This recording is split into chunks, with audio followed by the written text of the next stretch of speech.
की आम्ही लोकांकडे करंज्या लाटायला जायचो, कोणाकडे चकल्या पाडायला जायचो, कोणाकडे शंकरपाळ्या लाटायला जायचो। तर मित्रांनो, माझ्या चाळीतील दिवाळी ह्या रीलला तर प्रचंड प्रतिसाद दिल्याबद्दल तुमचे खूप आभार। मला चाळीतल्या काही गमती जमती ते सांगाव्याशा वाटतात।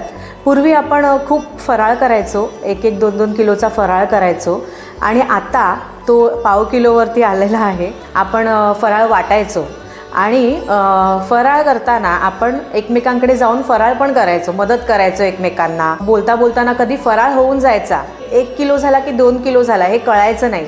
आणि फराळ झाल्यानंतर एक नाश्ता म्हणून कुणी कटलेट, कुणी वडापाव, रसना असं ठेवायचे। आमच्या चाळीमध्ये अशी मजा होती की आम्ही लोकांकडे करंज्या लाटायला जायचो, कोणाकडे चकल्या पाडायला जायचो, कोणाकडे शंकरपाळ्या लाटायला जायचो आणि ते लोक पण आपल्याकडे यायचे। तर असं एक्सचेंज ऑफ वर्क होतं आणि त्याच्यामुळे दिवाळीची अजून 10x मजा व्हायची।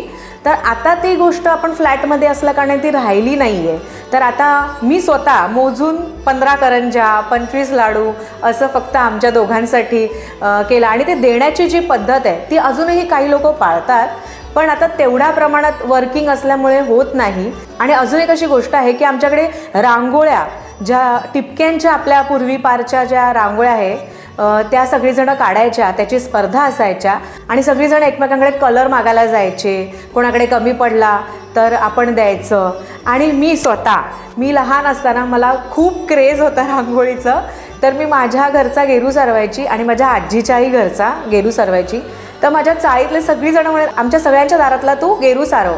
तर मी 7-8 घरांचा गेरू सारवायचे, हे मला छंद होता, मला खूप मजा वाटायची।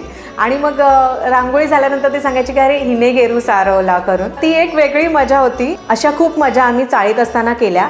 तुमच्या काही आठवणी आहेत तर कमेंटमध्ये सांगा। तुमच्याकडे काय युनिक गोष्टी असायच्या, काय खेळ असायचे, काय स्पर्धा असायच्या, प्लीज आम्हाला कमेंटमध्ये सांगा। धन्यवाद।